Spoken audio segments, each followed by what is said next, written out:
Madaniyati o'zgargan yo'q. Odamlarimizning rahbari, hokimlarda ham madaniyati yo'q. Mana ochiqni aytaman. Biz yaqinda 3 ta rayonning hokimi jazoga tortib, odamlar bilan gaplashib bermaydi. O'sha oldingidek madaniyatsiz gaplar bilan majlislar o'tkazib, odamlarni haqorat qilish kim ularga huquq berdi? Hokimga kim huquq bergan birovni haqorat qilishga? Bu nimadan dalolat?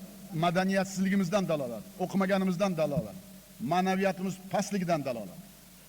Shuning uchun mana studiyada hamma hokim, ichki ishlar xodimi, prokuror, milliy xavfsizlik o'tiribdi. Hammalaring bilinglar. Undaqa birontalaring ertangi kunga ishlamaysizlar. Baho bitta odamlar beradi. Hammamizga. Prezidentdan boshlab hammaga. Bitta narsani aytmoqchiman. Tushgan hamma murojaatlarda 70% ayollarimizdan kelib tushyapti. Joylarda ayollarda ahvoli juda og'ir. Biz bir paytlari qo'l qo'ygan rayon xotin-qizlar bo'yicha muammollari hali o'zini ishini bajara olmayapti. Tushunmayapti. Oddiy ayolni dardini, o'zini dardini bilolmayapti. Mana shu albatta juda katta tashvishga solayapti. O'zi umuman u tizim kerakmi, yo'qmi? Agar kerak bo'lsa, natija nima bo'ladi? O'sha hududda.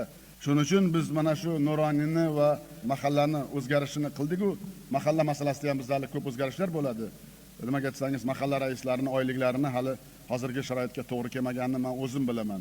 Lekin salgina ko'rpamiz torlik qilyapti. Albatta ularning oyliklarini to'g'rilamasak, hozir mahallaga qo'ygan vazifani bunday ijro etish amalda bajarolmaydi ular. Umuman o'zim to'g'ri tushunaman.